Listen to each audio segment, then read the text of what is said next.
The Zowie XL2735 is BenQ's new flagship 27-inch gaming monitor, and it features the unique addition of side wings for making sure fellow gamers can't peek around and see your screen.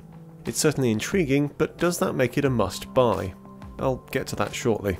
Elsewhere, this is largely a typical 27-inch gaming monitor. It's a 2560 by 1440 TN panel that can run at up to 144Hz, and it includes adaptive sync, so works with AMD FreeSync.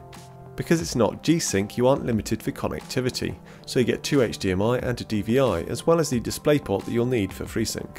Styling wise, it's all rather utilitarian. The finish is all rough black plastic, aside from a small patch on the back, and you don't get a nice slim bezel like on the Dell S2716DG, for instance. You do though get a fully adjustable stand that includes a couple of movable markers that help you to remember exactly how you like to have your monitor set up. It looks and feels like a very niche feature, but it could come in handy. Definitely handy is the, well, handle on the top of the stand. You'll still want to use both your mitts to support the monitor fully, but it makes it easier to get a firm grip. The stand can also be removed and a VESA mount used instead. Like this monitor's near identical predecessor, the XL2730Z, you also get a wired remote control for navigating the on-screen menus. It works well, though how often most people will end up using it I'm not sure. Conversely, the pop-out headphone stand on the side is a bona fide hit. It's such a simple addition, but so useful. Plus you get the headphone and microphone jacks right alongside, and a couple of USB 3 ports. As ever from monitor headphone sockets, the sound quality pales in comparison to a proper sound card, but it gets the job done. All of which brings us to the wings. They're included with the monitor, but it's optional if you use them. They screw onto the side and can rotate through 180 degrees, so you can tuck them out the way, assuming you've got nothing plugged in on the left hand side. And the quick verdict is, they work. So if you're the owner of a gaming centre or run an eSports event, then go right ahead, this monitor might be the perfect thing for you. I'm just not sure what use most home gamers would have for them. All of which would be of little consequence if this monitor was priced right and had good image quality.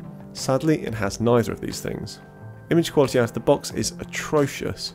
The default FPS 1 mode condenses contrast down to just 530:1, and also lowers the gamma right down, making for a totally washed out image. Great for seeing your enemies in the dark, but hardly the best way to show off a brand new monitor. What's more, it's not an entirely easy task to find a better option.